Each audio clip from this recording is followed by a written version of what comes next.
entre las espiras es siempre la misma. Por eso se le llama espiral uniforme. La naturaleza no es muy pródiga a la hora de mostrarnos este tipo de espiral, aunque la podemos reconocer en la trompa de esta mariposa. No es extraño que la lengua se llame espiritrompa. El hecho de que sea la espiral más sencilla de construir hace que aparezca en la cerámica popular como motivo decorativo de muchos platos.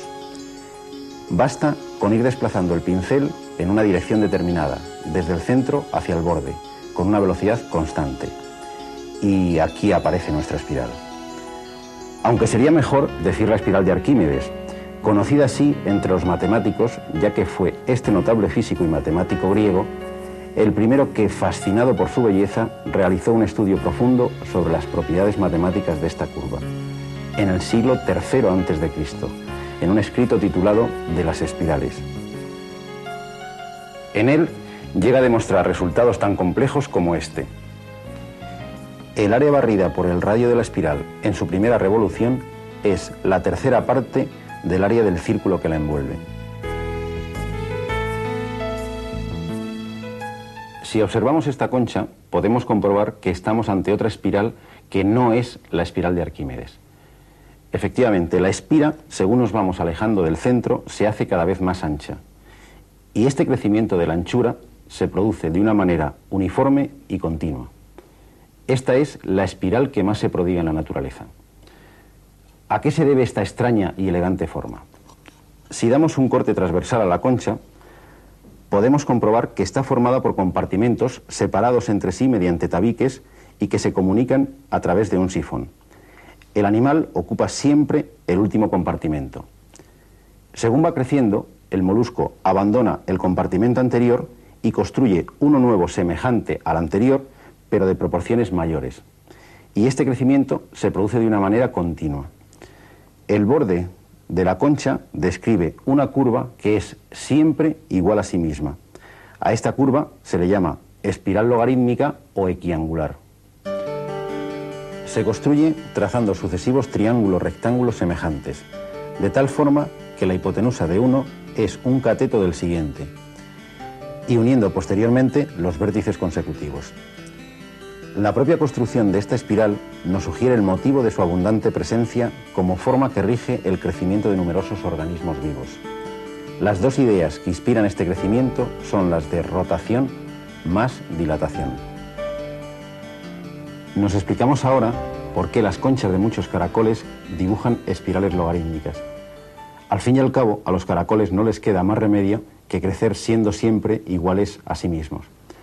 Pero es el reino vegetal el que nos ofrece los ejemplos más generosos de este tipo de espirales. Las espirales que hemos visto en los girasoles, las margaritas y muchas otras flores, en las piñas, son espirales equiangulares o logarítmicas. Y en todos los conciertos de música clásica, cuando la cuerda entra en acción, la espiral logarítmica escucha complacida desde los esteros de violines y violonchelos.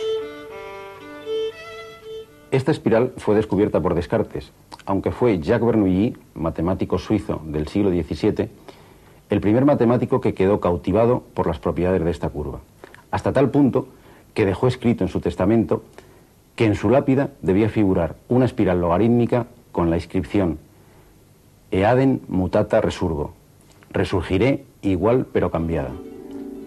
En el cementerio de matemáticos de Basilea todavía puede encontrarse la lápida con esta espiral, que por ironías de la historia y por ignorancia del cantero resultó ser una espiral arquimediana en lugar de una espiral logarítmica. Seguramente que en el paraíso de los matemáticos, Arquímedes y Bernoulli todavía siguen celebrando esta broma. Veamos un mecanismo sencillo para construirla. Esta construcción se basa en una propiedad ya descubierta por Bernoulli. Mientras el ángulo de giro crece en progresión aritmética, sumando siempre la misma cantidad, el radio correspondiente crece en progresión geométrica, multiplicando siempre el radio anterior por un mismo número. Tendremos así esta sucesión de radios: 1, 1,2, 1,44, 1,73, 2,07, 2,49... Si marcamos en las rectas estos puntos y los unimos, tendremos una espiral logarítmica, que por esta propiedad recibe un tercer nombre, espiral geométrica. El Nautilus y los caracoles hacen esto mismo, pero no dan saltos angulares de 30 grados, sino mucho más pequeños, prácticamente continuos. Por eso ellos dibujan espirales mucho más perfectas que nosotros. La espiral basada en la sección áurea, descubierta por Durero, se parece mucho a la espiral logarítmica. Este parecido ha hecho que muchos científicos hayan identificado a la espiral de Durero con el crecimiento continuo en la naturaleza. La tecnología láser está arrinconando a los viejos discos de baquelita, los famosos microsurcos. ¿Cuántas horas de sensaciones, de alegrías y nostalgias se encierran en el surco de nuestros discos de juventud? Pero detengámonos un momento en este surco que tan buenos ratos nos ha proporcionado. Se parece mucho a una espiral de Arquímedes. Es exactamente igual, salvo por el hecho de que no termina en un punto, sino que acaba abrazando a un círculo central. Se llama involuta del círculo y es otra forma espiral.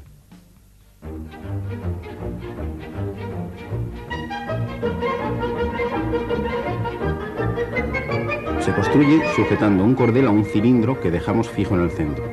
Tras estirar la cuerda al máximo, la enrollamos a su alrededor. El extremo de la cuerda traza una forma espiral hasta llegar al borde del círculo. En las espiras exteriores no se la puede distinguir de la espiral uniforme.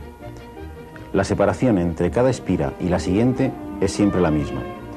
No hay que pensar mucho para descubrir que esta separación es precisamente la longitud de la circunferencia del cilindro. No es casualidad que al círculo se le llame evoluta de la espiral. De lo que no cabe ninguna duda es que estas curvas ejercen sobre todos nosotros una irresistible atracción. Pero no basta con contentarse apreciándolas en la naturaleza o en las obras de arte de los demás. Todos nosotros podemos ser grandes maestros de la espiral. Construirnos pequeñas obras de arte domésticas es mucho más sencillo de lo que a primera vista podía parecer.